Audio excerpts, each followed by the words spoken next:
നമസ്കാരം സുഹൃത്തുക്കളെ. ഇന്ന് ഞാൻ പറയാൻ പോകുന്നത് എൻ്റെ വണ്ടിക്കഥ തന്നെയാണ് കേട്ടോ. അപ്പം ഞാൻ ഇന്നാളെ ഈ കഴിഞ്ഞ ദിവസം പറഞ്ഞ കഥ കുറേ പേർക്ക് ഇഷ്ടപ്പെട്ടു എന്നറിഞ്ഞാൽ വളരെ സന്തോഷമുണ്ട്. അപ്പോൾ ഇന്ന് പറയാൻ പോകുന്ന കഥയും ഏകദേശം അതുമായിട്ട് ബന്ധപ്പെട്ട ഒരു കഥയാണ്. അതായത് എൻ്റെ ഹസ്ബൻഡിന് 2-3-4 വർഷങ്ങൾക്ക് മുമ്പ് സ്പോണ്ടിലൈറ്റിസ് എന്ന് പറഞ്ഞ സംഭവമുണ്ടല്ലോ, ഈ കഴുത്തിന് ഇങ്ങനെ വേദന എടുത്തിട്ട് അതിൻ്റെ കുറച്ച് സിവിയർ കണ്ടീഷനിലായിരുന്നു. അപ്പം പുള്ളിക്ക് ഇടത് കൈ ലിഫ്റ്റ് ചെയ്യാനൊന്നും പറ്റത്തുണ്ടായിരുന്നില്ല. അതായത് നമ്മൾ ഗിയർ മാറണമെങ്കിൽ ആ വലത് കൈ കൊണ്ട് ഇടത് കൈ എടുത്ത് ഗിയറെ പിടിപ്പിക്കണം, എങ്കിലേ ആ കൈ നമുക്ക് കുറച്ചെങ്കിലും ഒരു സ്വാധീനം ഉണ്ടാകുമായിരുന്നുള്ളൂ. അത്രയ്ക്കൊരു വല്ലാത്തൊരു സിവിയർ അവസ്ഥയിൽ നമ്മുടെ നാട്ടിലുള്ള മിക്ക ഹോസ്പിറ്റലുകളിലും കൺസൾട്ട് ചെയ്തു. നമുക്കറിയാവുന്ന കുറേ നമ്മുടെ കൂട്ടുകാരായിട്ടുള്ള ഡോക്ടേഴ്സിനെയൊക്കെ കൺസൾട്ട് ചെയ്തപ്പോൾ അവർ പറഞ്ഞൊക്കെ ഈ സ്പോണ്ടിലൈറ്റിസിൻ്റെ സിവിയർ സ്റ്റേജാണത്, ഓപ്പറേഷൻ ചെയ്തെങ്കിൽ മാത്രമേ രക്ഷയുള്ളൂ. അപ്പോൾ അമൃതയാണ് എല്ലാവരും പ്രിഫർ ചെയ്തത്. അപ്പോൾ ഞങ്ങളുടെ ഒരു സുഹൃത്തായ ഒരു ഡോക്ടർ മനോജിൻ്റെ ലെറ്ററും ഒക്കെ ആയിട്ട് അദ്ദേഹത്തിന് അറിയാവുന്ന ഒരു അമൃതയിലെ ന്യൂറോ സർജനുണ്ട്, അദ്ദേഹത്തെ പോയി കാണാൻ വേണ്ടിയിട്ട് പുള്ളിയുടെ ലെറ്ററും ഒക്കെ ആയിട്ട് പോയി. അപ്പം ഇതിൻ്റെ ഒരു പൂർവ്വകാലം എന്ന് പറഞ്ഞാൽ, ചേട്ടൻ ഇങ്ങനെ ഈ വണ്ടി ഓടിക്കുമ്പം എല്ലാ മീറ്റിങ്ങും ഒക്കെ അറ്റൻഡ് ചെയ്യണമെങ്കിൽ ഞാൻ ഈ ഫോണും പിടിച്ചത് ഇങ്ങനെ ഈ ചെവിയിൽ ഇങ്ങനെ പിടിച്ചുകൊണ്ടിരിക്കണം അത് തീരുന്നവരെ. അതാണ് എൻ്റെ ജോലി. എൻ്റെ കയ്യിൽ ഡ്രൈവിംഗ് ലൈസൻസും എനിക്ക് വണ്ടി ഓടിക്കാനും അറിയാം, പക്ഷേ പുള്ളിക്ക് പേടിയാണ് ഞാൻ വണ്ടി ഓടിക്കുമ്പോൾ അതിനെ തിരിക്കാനായിട്ട്. മിക്ക ഭർത്താക്കന്മാരും ഇങ്ങനെയൊക്കെയാണെന്നാണ് എനിക്ക് തോന്നുന്നത് കേട്ടോ. വളരെ ചെറിയ ആൾക്കാരെ കാണുകയുള്ളൂ ഇതൊന്നും അല്ലാത്തത്. അപ്പോൾ അങ്ങനെ അതാണ് എൻ്റെ ഡെയിലി റൊട്ടീൻ എന്ന് പറയുന്നത്. അപ്പോൾ ഈ കൈ വയ്യാതായിട്ടും പുള്ളി സമ്മതിക്കുന്നില്ല എന്നെക്കൊണ്ട് വണ്ടി ഓടിക്കാൻ. കുറേ പ്രാവശ്യം ഈ പറഞ്ഞ പോലെ നമ്മൾ ഡ്രൈവറെ വെച്ചിട്ടാണ് നമ്മൾ ഓരോ യാത്ര പോയത്. അപ്പോഴും എൻ്റെ കയ്യിലിരിക്കുന്നുണ്ട്. അപ്പോൾ ഞാൻ ആലോചിക്കുന്നുണ്ട്, ഇവൻ്റെ കയ്യിലിരിക്കുന്ന ലൈസൻസും എൻ്റെ കയ്യിലിരിക്കുന്ന ലൈസൻസും ഒന്ന് തന്നെയാണ്. എന്നിട്ട് അവൻ വണ്ടി ഓടിച്ചിട്ട് പൈസ മേടിക്കുന്നു, ഞാൻ പുറകെ കണ്ടുകൊണ്ടിരിക്കുന്നു. ഇത് പലപ്പോഴും ഞാൻ ചിന്തിക്കേണ്ട. അവസാനം ഒരു ദിവസം എനിക്ക് മനസ്സിലായി, ഇങ്ങനെ പോയാൽ പരിപാടി നടക്കത്തില്ല. കാരണം ഈ കൈ ശരിയാകുന്ന വരെ ഇതുപോലെ ഡ്രൈവറെ വെച്ച് വണ്ടി ഓടിക്കേണ്ടി വരും. എനിക്കിട്ട് വണ്ടി ഓടിക്കാൻ അറിയുകയും ചെയ്യാം, ഞാൻ തന്നെ വണ്ടി ഓടിച്ച് യാത്ര ചെയ്യുന്നല്ലോ. പക്ഷേ പുള്ളിക്ക് പേടി, ആ പേടി മാറണമല്ലോ. അപ്പോൾ പുള്ളി അമൃതയെ കൊണ്ടുപോകണം. അപ്പോൾ കൃത്യമായിട്ട് ഞാൻ പറഞ്ഞു ഞാനാണ് വണ്ടി ഓടിക്കാൻ പോകുന്നത്. അപ്പോൾ പുള്ളി പറഞ്ഞു, അല്ല, അദ്ദേഹത്തിന് രണ്ടു കൂട്ടുകാർ പ്രകാശിയുണ്ട്, അല്ലെങ്കിൽ ജ്യോതിയൊക്കെ വരും, അവരും കൂടെ എൻ്റെ കൂടെ വരുന്നുണ്ട്, അവർ ഓടിച്ചോളും, പ്രകാശി എക്സ്പേർട്ടാണ് വണ്ടി ഓടിക്കാൻ, പുള്ളി ഓടിച്ചോളൂ എന്ന് പറഞ്ഞു. അപ്പം ഇവർ പ്രകാശിയും ഈ പറഞ്ഞ പോലെ ഇവർ പോകുന്നതിന് മുമ്പ് ചേട്ടനെ കാണാനായിട്ട് വീട്ടിൽ വന്നു. അപ്പോൾ ഞാൻ അദ്ദേഹത്തോട് പറഞ്ഞു, പ്രകാശി വരുന്നുണ്ട്, കുഴപ്പമൊന്നുമില്ല, പക്ഷേ വണ്ടി ഓടിക്കുന്നത് ഞാനാണ് കേട്ടോ എന്ന് പറഞ്ഞു. ആയിക്കോട്ടെ എന്ന് പറഞ്ഞു. അങ്ങനെ പോകേണ്ട ദിവസമായി. ഞാനിവിടുന്ന് വണ്ടി എടുത്തു. അദ്ദേഹത്തിന് ഒട്ടും വണ്ടി ഓടിക്കാൻ മേലാത്തതുകൊണ്ടാണ് എന്നെക്കൊണ്ട് എടുപ്പിച്ചതെന്ന് ഓർക്കണം. അപ്പം ഞാൻ വണ്ടി എടുത്തപ്പം പ്രകാശി തിരുവല്ലായി കാണും. അപ്പം ചേട്ടൻ പറഞ്ഞു, നിനക്ക് തിരുവല്ലായിൽ നിന്ന് ഓടിക്കാൻ പാടായിരിക്കും, അതുകൊണ്ട് പ്രകാശി തിരുവല്ലായിൽ നിന്ന് കയറുമ്പോൾ നിനക്ക് ബുദ്ധിമുട്ടാകും, അതുകൊണ്ട് തിരുവല്ലായിൽ നിന്ന് പ്രകാശി വണ്ടി ഓടിച്ചോളൂ എന്നോട് പറഞ്ഞു. അപ്പം ഞാൻ പറഞ്ഞു ആയിക്കോട്ടെ എന്ന് പറഞ്ഞു. അപ്പം പ്രകാശി തിരുവല്ലായിൽ നിന്ന് ഇപ്പോൾ ഉണ്ടായിരുന്നു. പ്രകാശി ഡ്രൈവിംഗ് സീറ്റിലിരിക്കുന്ന എന്നെ ഇങ്ങനെ നോക്കി. അപ്പം ഞാൻ പറഞ്ഞു, പുറകെ കയറിക്കോ, ഞാൻ ബുദ്ധിമുട്ടാകുമ്പോൾ തരാം എന്ന് പറഞ്ഞു. അങ്ങനെ അവസാനം അടുത്ത ആൾ കയറാൻ പോകുന്ന എടത്തുവായിൽ നിന്നാണ്. എടത്തുവായിൽ നിന്ന് കയറുന്ന ആളെക്കുറിച്ച് കുറച്ച് കഥകൾ പറയാനുണ്ട്, അത് ഞാൻ പിന്നെ പറയാം. അദ്ദേഹം വളരെ എക്സിക്യൂട്ടീവ് ലുക്കിലാണ് വന്ന് കയറുന്നത്. എന്തോ വലിയ മീറ്റിങ്ങിന് പോകുന്ന സ്റ്റൈലിലൊക്കെയാണ്, ആശുപത്രി പോകാമെന്ന് ഓർക്കണം പക്ഷേ വരുന്നത്. പുള്ളിയും പറയുന്നു പുറകെ കയറി. അപ്പം അത് കഴിഞ്ഞപ്പം കുറച്ച് ട്രാഫിക്കിലോട്ട്, അതായത് നമ്മൾ ആലപ്പുഴ ബൈപ്പാസൊക്കെ എടുത്തുകൊണ്ടിരിക്കുകയാണ്. അപ്പം എന്നോട് പറഞ്ഞു, ആലപ്പുഴ ബൈപ്പാസൊക്കെ കയറുമ്പോൾ ഇനി നിനക്ക് ഭയങ്കര തിരക്കായിരിക്കും, ഭയങ്കരമായിട്ട് സ്പീഡിലൊക്കെയായിരിക്കും വണ്ടി വരുന്നത്, അതുകൊണ്ട് നീ പ്രകാശിലേക്ക് കൊടുക്കുക, പ്രകാശി ഓടിക്കും, ബുദ്ധിമുട്ടാകുമെന്ന് പറഞ്ഞു. അപ്പം ഞാൻ പറഞ്ഞു, എനിക്ക് ബുദ്ധിമുട്ടാകുമ്പോൾ ഞാൻ കൊടുക്കാം, ഓക്കെ അങ്ങനെ പറഞ്ഞു. ഇങ്ങനെ ഈ പറഞ്ഞ പോലെ എറണാകുളം എടുക്കും തോറും പല പ്രാവശ്യം ചേട്ടൻ ഈ സെയിം ഡയലോഗ് പറയുന്നുണ്ട്, ഇനി നിനക്ക് ബുദ്ധിമുട്ടായിരിക്കും ഓടിക്കാൻ, നീ പ്രകാശിലേക്ക് കൊടുക്കുക, പ്രകാശി. ഞാൻ പറഞ്ഞു, ബുദ്ധിമുട്ടാകുമ്പം ഞാൻ കൊടുത്തോളാം, എനിക്കറിയാമല്ലോ ബുദ്ധിമുട്ട് തോന്നുമ്പോൾ, അപ്പം ഞാൻ കൊടുത്തോളാം എന്ന് പറഞ്ഞു. അങ്ങനെ ആ ബുദ്ധിമുട്ടുകൾ തരണം ചെയ്ത് ഞാൻ അമൃത ഹോസ്പിറ്റലിൽ സുരക്ഷിതമായിട്ട് എത്തിച്ചു.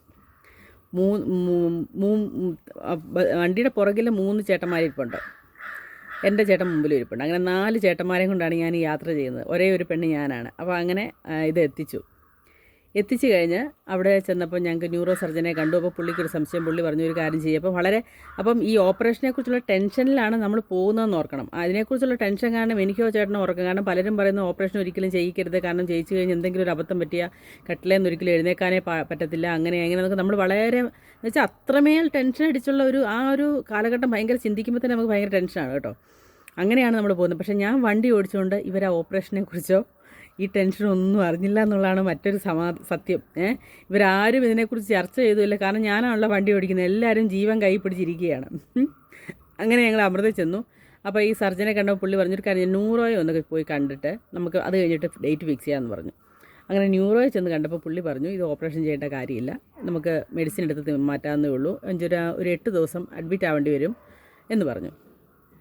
അപ്പോൾ അതെല്ലാവർക്കും അങ്ങ് ഹാപ്പിയായി, കാരണം ഓപ്പറേഷൻ ഒഴിവായി കിട്ടില്ല, അത് തന്നെ ഭയങ്കര തിരിച്ച് ജീവൻ കിട്ടിയ ഒരു പ്രതീതിയായിരുന്നു.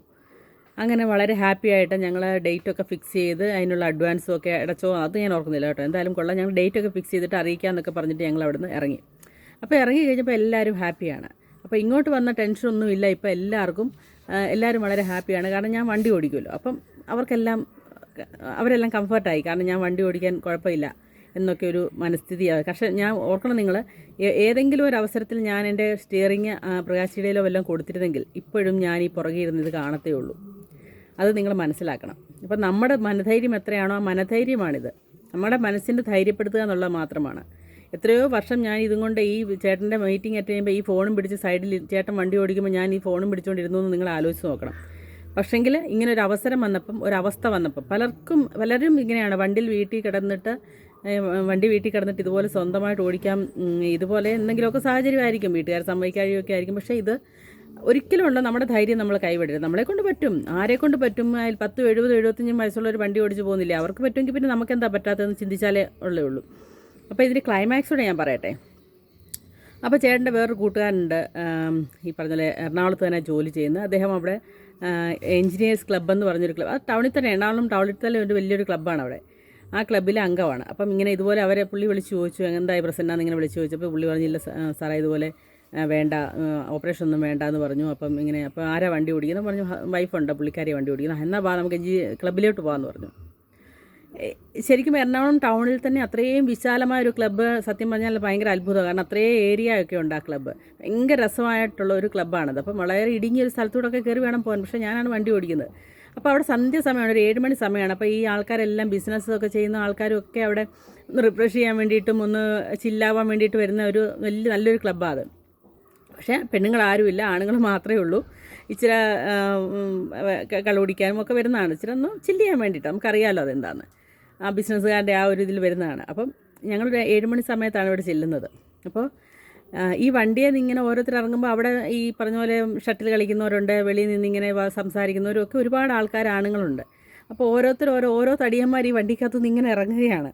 ഇറങ്ങിയിട്ട് ഡ്രൈവർ സീറ്റിൽ നിന്ന് ഇറങ്ങുന്ന ഞാനാണ്. സത്യം പറഞ്ഞുണ്ടല്ലോ, അവിടെ നിന്ന് ആണുങ്ങൾ എന്നെ കണ്ടിട്ട് തൊടുതില്ലെന്നേ ഉള്ളൂ, അത്രയ്ക്ക് ബഹുമാനമായിരുന്നു എന്നെ കണ്ടത്. അതായത് ഒരു സ്ത്രീയെ, അതായത് ഇത്രയും ആണുങ്ങളെ കൊണ്ട് കള്ളു കുടിക്കാൻ വേണ്ടിയിട്ട് ഒരു ക്ലബിലേക്ക് കയറി ചെല്ലുകയാണ്. നല്ല അടിപൊളി ഒരു സംഭവമാണ്, നല്ല അടിപൊളിയായിട്ട് സെറ്റ് ചെയ്ത നല്ല രസമുള്ള ഒരു ക്ലബ്ബ്.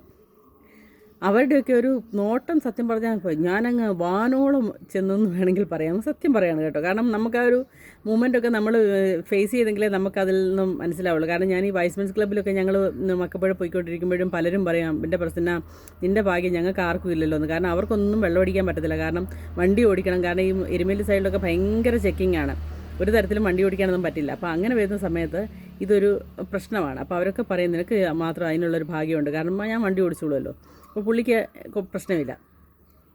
അപ്പോൾ അങ്ങനെ ഒരു വലിയ സംഭവം. അപ്പോൾ ഇതിങ്ങനെ തുടർന്നുകൊണ്ടേയിരുന്നു. കാരണം ഞങ്ങൾ അവിടെ നിന്ന് ഇറങ്ങി വരുന്ന വഴിക്കൊക്കെ ഇടയ്ക്ക് ഒരു കട്ടൻ ചായ കുടിക്കാനൊക്കെ നിർത്തുമ്പോൾ ഇതേ അനുഭവമാണ്. അതായത് ഈ രാത്രി 12 മണി സമയത്തൊക്കെ ആണുങ്ങൾ മാത്രമല്ലേ ഉണ്ടാവുള്ളൂ. അപ്പോൾ ഇത്രയും 3-4 പേരെണ്ണം ഇങ്ങനെ വണ്ടിക്കകത്ത് ഇറങ്ങുമ്പോൾ ഡ്രൈവിംഗ് സീറ്റിൽ നിന്ന് ഇറങ്ങുന്ന ഈ പറഞ്ഞ പോലെ ഞാനാണ്. അപ്പോൾ അവരുടെയൊക്കെ നോട്ടം കാണുമ്പോൾ നമ്മളോടുള്ള ആ ഒരു റെസ്പെക്റ്റും ആ ഒരു ഇതൊക്കെ അത്ഭുതമൊക്കെ കാണുമ്പോൾ നമുക്ക് എന്നുവെച്ചാൽ വണ്ടി ഓടിക്കുന്നവരെ കണ്ടിട്ടില്ല, പക്ഷേ ഇത്രയും ആണുങ്ങൾ കൂടെ ഉണ്ടായിട്ട് ഈ സ്ത്രീയാണല്ലോ വണ്ടി ഓടിക്കുന്നതെന്ന് അറിയുമ്പോൾ ഉണ്ടാകുന്ന ഒരു എക്സൈറ്റ്മെൻറ്റ് അതാണ്. അല്ലാതെ ഞാൻ വലിയ സംഭവം ചെയ്തു എന്നൊന്നും അല്ല ഞാൻ ഉദ്ദേശിച്ചത്. പക്ഷേ ഈ പാതിരാത്രിക്ക് ഇത്രയും ആണുങ്ങളെയും കൊണ്ട് വണ്ടി ഓടിച്ച് വരുമ്പോഴും കാണുന്ന ഒരു കൗതുകം, അതാണ് ഞാൻ ഉദ്ദേശിച്ചത് കേട്ടോ. അപ്പോൾ നമ്മുടെ വീട്ടിലുള്ള സാഹചര്യങ്ങൾ, നമുക്കിതുപോലെയൊക്കെയുള്ള സാഹചര്യങ്ങളുണ്ട്, അത് നമ്മൾ ഉപയോഗപ്പെടുത്തണം. അല്ലാതെ നമ്മളത് ഉപയോഗപ്പെടുത്താതെ പേടിച്ചിരുന്നിട്ട് ഒരു കാര്യവുമില്ല. എനിക്ക് ഓടിക്കാമെങ്കിൽ നിങ്ങൾക്കും പറ്റും, ആർക്കും പറ്റും, അതേ ഞാൻ പറയുന്നുള്ളൂ. അല്ലാതെ നമ്മൾ ഈ പറഞ്ഞ പോലെ എത്ര നാളാണ് ഒരാളെ നമുക്ക് കിട്ടിയില്ലെങ്കിൽ, സമയത്തിന് നമുക്ക് കിട്ടിയില്ലെങ്കിൽ നമ്മൾ ഈ സാധനം വീട്ടിൽ കിടന്നിട്ട് വല്ല കാര്യമുണ്ടോ? അത്രയും ചിന്തിച്ചാൽ മതി.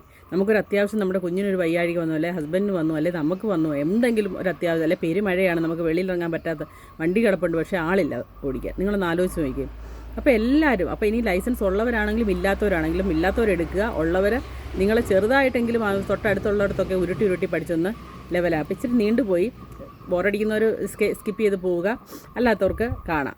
പ്രത്യേകിച്ചും സ്ത്രീകളോടാണ് ഞാൻ പറയുന്നത്, നിങ്ങൾ കാണുക, നിങ്ങൾക്ക് ഒരു പ്രശ്നവുമില്ല, നമുക്ക് സുഖമായിട്ട് വണ്ടി ഓടിക്കാം. അതിനകത്ത് വരുന്ന പ്രശ്നങ്ങളൊക്കെ എന്താണെന്ന് വെച്ചാൽ നമുക്ക് കാണാം. അത്രയേ ഉള്ളൂ. അപ്പോൾ ഇഷ്ടപ്പെട്ടെങ്കിൽ ഫോളോ ചെയ്യുക, ലൈക്കും ഷെയറും സബ്സ്ക്രൈബൊക്കെ ചെയ്യുക.